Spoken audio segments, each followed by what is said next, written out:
নমস্কার বন্ধুরা, unique Bengali vlog with রুবিতে আপনাদের সকলকে আবার একবার স্বাগত জানাই। আজকের গল্পের নাম অনুশোচনা। গল্পটি ভালো লাগলে দয়া করে একটি লাইক দিয়ে যাবেন, আর আমার ছোট্ট চ্যানেলটিকে প্লিজ সাবস্ক্রাইব করবেন। আর যদি পারেন বন্ধু বান্ধবদের সাথে গল্পটা শেয়ারও করতে পারেন। চলুন গল্পটা শুরু করি।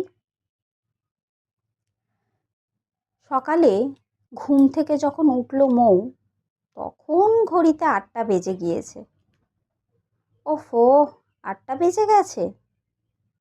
এই মুখ পোড়া অ্যালার্মটা বাজলে তো তড়িঘড়ি উঠতে যাবে। ঠিক এমন সময় মোহিত প্রতিদিনের মতোই তাকে হাত দিয়ে আষ্টে পৃষ্ঠে জড়িয়ে ধরে। মৌ যেমন তেমন করে তার হাতের বাঁধন আলগা করার চেষ্টা করলে মোহিত আরও জোরে তাকে জড়িয়ে ধরে। মৌ বিরক্ত হয়, বলে, উফ, ছাড়ো না মোহিত, আজ এমনিতেই এত দেরি হয়ে গেছে উঠতে। আর তুমি, তোমার অফিস নেই আজকে? যেতে তো হবে। এক কাজ করো, আজকে রান্না বান্না ছাড়ো তো, আমি দুপুরে চলে আসবো খেতে। আর এই বাহানায় একটু। কথা শেষ হতে না দিয়েই মোহিত আর একটা চুমু মৌয়ের গালে দিয়ে দেয়। মৌ কোনো রকমে ঠেলে তাকে সরিয়ে দেয় আর তাড়াতাড়ি কিচেনে ঢুকে চুলটা খোপা করে সবজি কাটতে শুরু করে দেয়। কিচেন থেকেই চিৎকার করে বলে মৌ, কোনো দরকার নেই দুপুরে ঘরে খাবার খেতে আসার, আমি টিফিন দিয়ে দিচ্ছি। ও ঠিক আছে, দাও, আমি বরং সবজিটা কেটে দিই, তুমি ততক্ষণে চা বানিয়ে নাও। এই বলে মোহিত মৌয়ের হাত থেকে ছুরিটা নিয়ে নেয়। মোহিত মোহিত তার স্ত্রী মৌকে দুনিয়ার সমস্ত খুশি দিতে চায়, কিন্তু মৌ, সে সব সময় মোহিতের এই অতিরিক্ত প্রেমের বহরে বিরক্ত হয়ে যায় আর মনে মনে ভাবে, সবার স্বামীর মতো আমার স্বামী নয় কেন? মোহিত সব সময় যে কেন এত রোম্যান্টিক হয়? আরে বাবা, জীবনের রোমান্স দিয়ে কি সব সময় সব কিছু কাটানো যায়? আরও তো কত দায়িত্ব থাকে সংসারে। কিন্তু এই পাগল প্রেমিককে কে বোঝাবে এই কথা? এই মুহূর্তে মোয়ের মনে হচ্ছিল যত তাড়াতাড়ি পারে দুটো রান্না করে টিফিনে দিয়ে দিয়ে মোহিতের হাতে ধরিয়ে মোহিতকে অফিসের জন্য বের করিয়ে দিই, যাতে মৌ একটু নিশ্চিন্তে থাকতে পারে। মোহিতের এই অফিসে চলে যাওয়ার পর ঘরের সব কাজ সেরে এই সবে একটু সোফায় চোখ বন্ধ করে গা এলিয়েছে মৌ। ঠিক সঙ্গে সঙ্গে ফোনটা বেজে উঠল। ফোনটা মোহিতেরই। এ রোজকার ব্যাপার, অফিসে পৌঁছেই আগে মৌকে ফোন করবে। যতক্ষণ পর্যন্ত মৌয়ের সাথে একটু কল্পনা করবে তার শান্তি নেই। কিন্তু মোহিতের এই স্বভাবেও মৌ যেন বিরক্ত হয়। মনে হতো ফোনটা বন্ধ করেই রেখে দেবে, কিন্তু এই ভেবে হাত আটকে যায় যে পাছে আগের বারের মতো ফোন সুইচ অফ দেখে অফিস থেকে দৌড়ে দৌড়ে না ঘরে চলে আসুক আর অকারণে পাড়া প্রতিবেশীর মাথা খারাপ করবে। আসলে একদিন এরকমই হয়েছিল। মৌ ভুল করে হয়তো ফোনটা সুইচ অফ করে দিয়েছিল। এদিকে মোহিত হাজারবার ফোন করেও মৌকে না পাওয়ায় অফিস থেকে সোজা দৌড়ে দৌড়ে ঘর। দরজা জোরে জোরে ধাক্কা মারতে শুরু করে। পাড়া প্রতিবেশী সবাই জমায়েত হয়ে যায়। জিজ্ঞেস করে, আরে দাদা, কি হয়েছে, কি হয়েছে? এদিকে তো মৌ বাথরুমে কলের জলের শব্দে কিছু শুনতে পায়নি।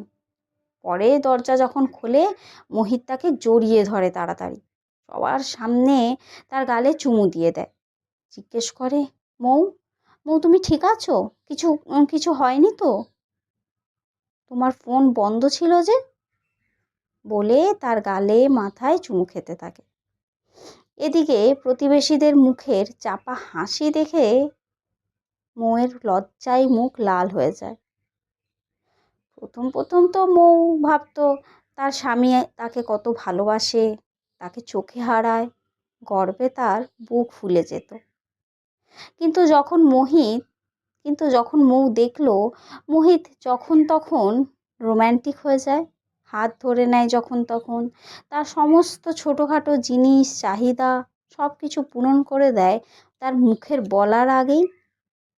যখন তখন তাকে জড়িয়ে ধরে, যখন তখন তার পিছু পিছু ঘুরতে থাকে, তার দিকে সম্মোহিত দৃষ্টিতে তাকিয়ে থাকে। এই সব কিছু মোয়ের আস্তে আস্তে গলার ফাঁস হতে শুরু করে। ভালো তো, মৌও বাসে, কিন্তু মোয়ের মনে হয় যে স্বামী স্ত্রী তো কি হয়েছে, তাদের মধ্যে একটু তো স্পেস থাকা দরকার। কিন্তু মোহিত এসব বোঝে না। মোয়ের দুই বৌদিও সবসময় মোয়ের সঙ্গে মজা করত, জিজ্ঞেস করত, মৌ, কি জাদু করেছো বলো তো মোহিত বাবুর ওপরে, যে সব সময় সে তোমার পেছনে পেছনে ঘুরতে থাকে একদম বাচ্চার মতো। বলে তারা হাসি ঠাট্টা শুরু করে দেয়। তাদের এই হাসি ঠাট্টা মৌয়ের তীব্র লজ্জার কারণ হয়ে উঠত। তাই একদিন হঠাৎ যখন মৌয়ের দূর সম্পর্কের এক বোনের বিয়ের নেমন্তন্ন আসে, মৌ ঠিক করে নেয় সে একাই যাবে। এইভাবে কিছুদিন সে বাপের বাড়িতে নিজের মতো করে শান্তিতে কাটাবে। কিন্তু মোহিত সব শুনে বলে, কিন্তু সোনা, এই এতদিন আমি তোমাকে ছেড়ে কি করে একা একা থাকবো সেসব জানি না, আমি যাবই। দুদিন পরে মৌ প্রায় জোর করেই বাবার বাড়ি চলে যায়। সেখানে খুব মজা করে 7 দিন কাটিয়ে দেয়। কিন্তু 8 দিনের দিন সকালে হঠাৎ মোহিত এসে হাজির। তাকে হঠাৎ দেখে মৌয়ের বুকটা ধক করে ওঠে। ছোট বৌদি বলে, আরে মোহিতদা, বুঝেছি, বউকে ছাড়া আর থাকা যাচ্ছে না, বলে মুখ চেপে হাসি। বৌদির এই কথা শুনে মৌয়ের গা রাগে রি করে ওঠে। কর্কশ গলায় মোহিতকে বলে, এই, তোমাকে বলেছিলাম না আমি তাড়াতাড়ি চলে আসবো, তাহলে এখানে আসার দরকারটা কি ছিল? তুমি কি 2-4 দিনও আমাকে শান্তিতে থাকতে দিতে পারো না? মৌয়ের এই কথা শুনে মোহিত বলে, না না, মানে মৌ, ছুটি পেলাম তাই ভাবলাম তোমার কাছেই চলে আসি। আর তাছাড়া তোমাকে ছাড়া ঘরে ভালোও লাগছিল না। আরও রেগে যায় মৌ এই কথা শুনে। বলে, আরে কেমন মানুষ তুমি, তোমার কি কোনো মান সম্মান নেই, কোনো কাজকর্ম নেই, যখন দেখো আমাকে নিয়েই পড়ে আছো। আরে চাই না আমার তোমার ভালোবাসা, লজ্জা লাগে আমার তোমার এই স্বভাবের জন্য। জানো এখানে আমি কেন আছি? কারণ আমি তোমার থেকে দূরে থাকতে চাই। তোমার এই চিপকু ভালোবাসার জন্য আমার বান্ধবী বৌদি সবাই আমায় নিয়ে ইয়ার্কি মজা করে। উফ, অসহ্য লাগে। যাও যাও, এখান থেকে দূর হয়ে যাও, আমার সামনে আর কখনো আসবে না। আমি যখন মনে করব ঠিক চলে যাব ঘরে, তোমাকে আসতে হবে না। মোহিত স্তম্ভের ন্যায় বুঁদ হয়ে ওখানে দাঁড়িয়ে রইল, অবাক হয়ে মৌয়ের দিকে তাকিয়ে আছে স্থির চোখে। কয়েক মুহূর্ত এইভাবেই কেটে যায়। তারপর চুপচাপ ব্যাগ নিয়ে ফিরে আসে ঘরে। মৌ বুঝলও না যে আজ কত বড় ঝড় তুলে দিল সে মোহিতের মনে। বাড়ির সকলে মৌকে অনেক বুঝালো যে তার এই ব্যবহার কিন্তু উচিত হয়নি, কিন্তু মৌয়ের মন নরম হয় না। এদিকে ঘরে ফিরে এসে মোহিত পরের দিন শপিং মলে যায়। সেখানে হঠাৎই তার তিয়াশার সাথে দেখা হয়। আরে Mohit sir, what a surprise, how are you sir? Good, and you? Nothing special. এখানে শপিং? হ্যাঁ, ওই টুকটাক কেনাকাটা আর কি। স্যার, অনেক দিন পরে দেখা হলো, চলুন না একটু কফি খাই। ওকে, চলো। এই ভেবে তারা কফি শপে বসলো। কফি খেতে খেতে অনেক কথাবার্তা হয় দুজনে। তিয়াশা, তিয়াশার পরিচয়টা দেওয়া হয়নি, তাই না? তিয়াশা হলো মোহিতের এক সময়ের পার্সোনাল অ্যাসিস্ট্যান্ট। মোহিতের প্রতি তার একটু দুর্বলতা ছিল, আর মৌ সেটা খুব ভালো করে বুঝতে পারত। তাই অনেক বলে কয়ে মোহিতকে বাধ্য করে তিয়াশাকে চাকরি থেকে বাদ দিয়ে দেওয়ার জন্য। এরপর তিয়াশা অন্য কোথাও জব পেয়ে চাকরি ছেড়ে দিয়ে চলে যায়। ব্যাস, এই এই তাদের সম্পর্কের রীতি। এই 5-6 দিনে তিয়াশা আর মোহিতের মধ্যে অনেকবার ফোনে কথা হয়েছে। তাদের মধ্যে একটা বন্ধুত্বের সম্পর্কও হয়ে গিয়েছে। এদিকে বাপের বাড়িতে মৌয়ের কপালে চিন্তার ভাঁজ পড়েছে। 22 দিন হয়ে গেল, মোহিত তাকে একবারও ফোন বা মেসেজ কিচ্ছু করলো না। কি হলো? মোহিত মোহিত তাকে ছেড়ে রয়ে গেল 22টা দিন। একবার একবার ফোন করা যায় না? এত রাগ! বেশ, আমিও দেখি কতদিন থাকতে পারো এভাবে। এইভাবে আরও একটা সপ্তাহ কেটে যায়। মৌ তার মাকেও কিছু বলতে পারে না। জানে তো তার মা তাকেই দোষ দেবে, কারণ ভুলটা তো সেই করেছে। চিন্তায় চিন্তায় মৌয়ের খাওয়া দাওয়া সব বন্ধ হয়ে গেল। শরীর ভাঙতে শুরু করলো। আর এদিকে দুপুরে লাঞ্চ টাইমে হঠাৎ মোহিতের ফোনে মেসেজ আসে, সন্ধে 6টায় কফি শপে আসবে। মোহিত মেসেজটা দেখে ওকে লিখে একটা স্মাইলি ইমোজি দিয়ে পাঠিয়ে দেয় তিয়াশাকে। কফি শপে যেতেই দেখে টেবিলে বসে আছে তিয়াশা।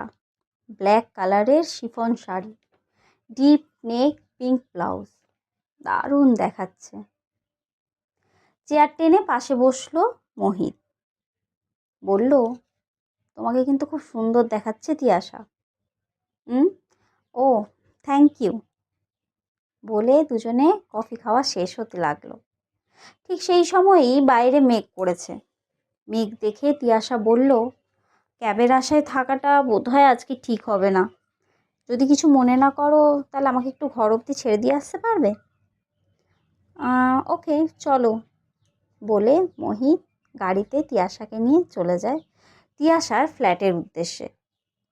ফ্ল্যাটের চাবি খুলে তিয়াশা মোহিতকে ঘরে আসতে বলে। মোহিত হেজিটেট করছে দেখে তাকে প্রায় টেনেই ঘরে ঢুকিয়ে দেয় তিয়াশা এবং জিজ্ঞেস করে, 1 কাপ চা খাবে? চা? ঠিক আছে দাও। বাইরে ঝড় বৃষ্টি, 1 কাপ চা মন্দ হবে না বলো। এরপরে তিয়াশা 1 কাপ চা এনে মোহিতের হাতে দেয়। মোহিত চা খাওয়া শেষ করলেই মোহিতের কেমন যেন একটা মাথা ঝিমঝিম করে, চোখটা কেমন যেন ভারী ভারী লাগে। নিজেকে একটা নেশাময় মনে হচ্ছে। মোহিত সোফায় নিজের গাটা এলিয়ে মাথাটা ঠেস দিয়ে প্রায় অর্ধশোয়া হয়ে রয়েছে। ঠিক সেই সময়েই তিয়াশা নিজের শরীরটা মোহিতের শরীরের ওপর ফেলে দেয়। মোহিত কিছু বলতে যাবে, ঠিক সেই সময়ই তিয়াশা তার ঠোঁটে ঠোঁট চেপে ধরে। তিয়াশা! বাইরে ঝড় বৃষ্টি সেদিন রাতে মোহিত আর তিয়াশাকেও এলোমেলো করে দিয়েছিল। পরের দিন সকালে ঘুম থেকে যখন মোহিত উঠল, দেখল তিয়াশা তার পাশেই ঘুমিয়ে আছে। মনে মনে ভাবল, তিয়াশা, এ এ কি হলো? না না না। কিন্তু কিছুক্ষণ পরেই মোহিতের মনে পড়ে যায় তার স্ত্রী মৌয়ের বলা সেই কথাগুলো। সেই কথা বলে মোহিতের ভালোবাসা নাকি তার লজ্জার কারণ হয়ে দাঁড়িয়েছে। মোহিতের কেয়ার, মোহিতের এই চিপকো ভালোবাসা তার নাকি ভালো লাগে না। মোহিতকে দূরে চলে যেতে বলে মৌ। এই কথা মনে পড়তেই মোহিতের মনটা শক্ত হয়ে ওঠে এবং সে মনে মনে বলে, কি ভুল করেছে সে? কিছু তো না। মৌ তো নিজেই তাকে সরিয়ে দিয়েছে তার থেকে, তাহলে মোহিত তো কিছু ভুল করেনি। সে শক্ত হাতে তিয়াশাকে জড়িয়ে ধরে। এইভাবেই তাদের সম্পর্ক চলতে থাকে। এদিকে বিয়ে বাড়ি শেষ হয়ে গেলে সবাই যখন নিজের নিজের ঘরে চলে যায়, মৌ নিজের ঘরে ফিরতে চায়, কিন্তু অবাক হয় মোহিত এতদিন হয়ে গেল তাকে ফোনও করলো না। ঠিক আছে, যাবে কোথায় বাচ্চু?